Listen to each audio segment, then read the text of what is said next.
This is the Tom Bigby Tales, and I'm your host, Shannon Evans. I write about a small town in northeast Mississippi on the Tombigbee River called Columbus. And sometimes I write about the rest of the state. This episode is titled Frank Miller and Karl Jung. I recently did an episode on a young woman from Columbus, Lucy Neilson, whose journal entries from 1860 to 1865, the Civil War years, were included. I then read Lucy's collection of letters from late to post-Reconstruction era when she was a wee bit older.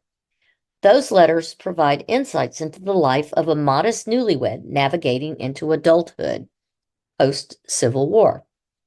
It is mostly superficial, newsy letters, but based on her early journals from post-boarding school, I was not expecting much more from them. I did glean that she maintained kindly relationships with the formerly enslaved house servants, carriage drivers, and the groom. But other than that, I did not find much of anything interesting to investigate about her adult life.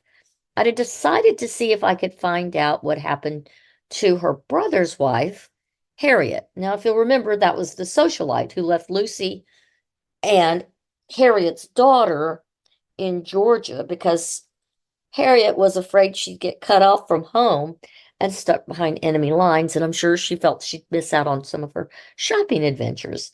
So she leaves her young sister-in-law, who's about 18 at the time, and her own daughter to their own devices with distant relatives in Georgia.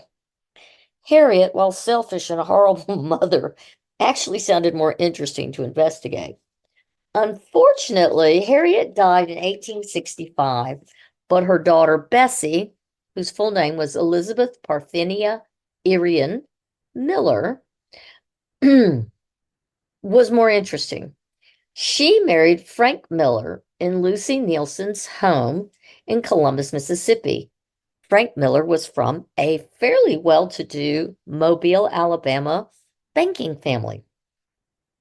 Okay, while the marrying part is not that interesting, but what is interesting is uh, Elizabeth, or Bessie, was buried in East Finchley in London in 1937.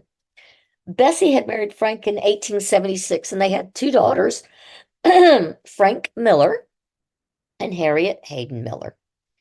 Bessie's husband, Franklin Williams Miller, was born in 1847 in Massachusetts and died in New York City in 1931 at age 83. Miller's father had moved to Mobile soon after Frank's birth and became a well-respected, quite prominent merchant and then banker in Mobile. His son, Frank Sr., became a prominent financial broker in Mobile.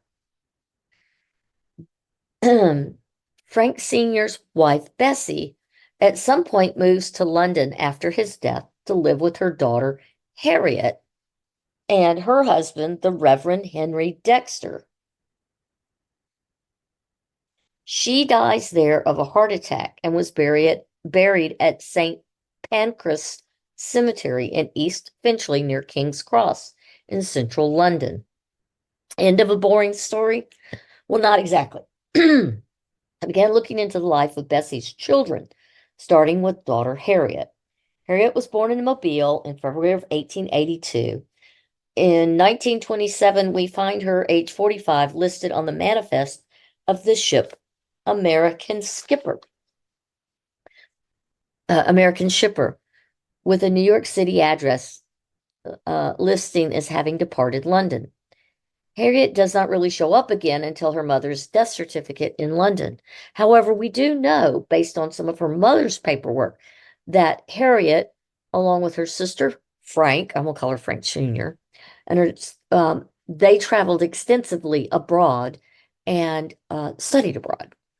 But let's fast forward. The older sister, Frank Miller, I'm going to call her Junior, named after their father, is a different story. Frank was born in Mobile, Alabama in 1878. Her father's her father and uncles worked at the family's bank, where her father was an investor. Now, Frank grows up and is a beautiful woman in the classic sense. She had, oh, I left out a little bit. Let me put a little bit more back in there. Before I describe Frank, let me tell you more about her family. In 1888, their family bank failed, and Frank Sr. moved the whole family to Atlanta, where he became involved in stocks and bonds and made another fortune. They were staunch Presbyterians like their Columbus family. As a young woman, Frank competed for the Demarest Medal that honored William Jennings Demarest, a famous orator. She won in 1894. As and she's probably by the end of that year, her family had moved to New York City, and that was when she and her sister were sent to study abroad. Now, back to the description. She was a beautiful young woman in a classic sense. I found a photo of her. She had soft brown hair, large dark eyes, bow-shaped lips, and a cleft chin. She was a talented writer by all indications and highly educated, especially in mythology. There are several records of her traveling back and forth to New York or Mobile from England via various ships, but also on ships owned by her father. At some point prior to 1911, Frank became the patient of the noted experimental psychologist Thomas Theodore Flerney. Frank wrote a 20-page treatise while traveling through Europe on her grand tour with her sister and mother, and it was upon working with Flerney that he encouraged her to publish some instances of subconscious creative imagination in 1905 in the Archives of Psychology. It was written in French. It was reminiscent of mythology and spiritualism that was growing popular at that time. Her work was filled with her fantasies. Frank was by then a lecturer slash costume performer of history on the Chautauqua circuit.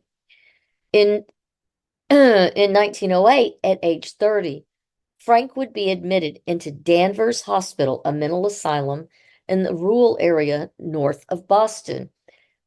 She was diagnosed as having psychopathic personality and a tendency for hypermania.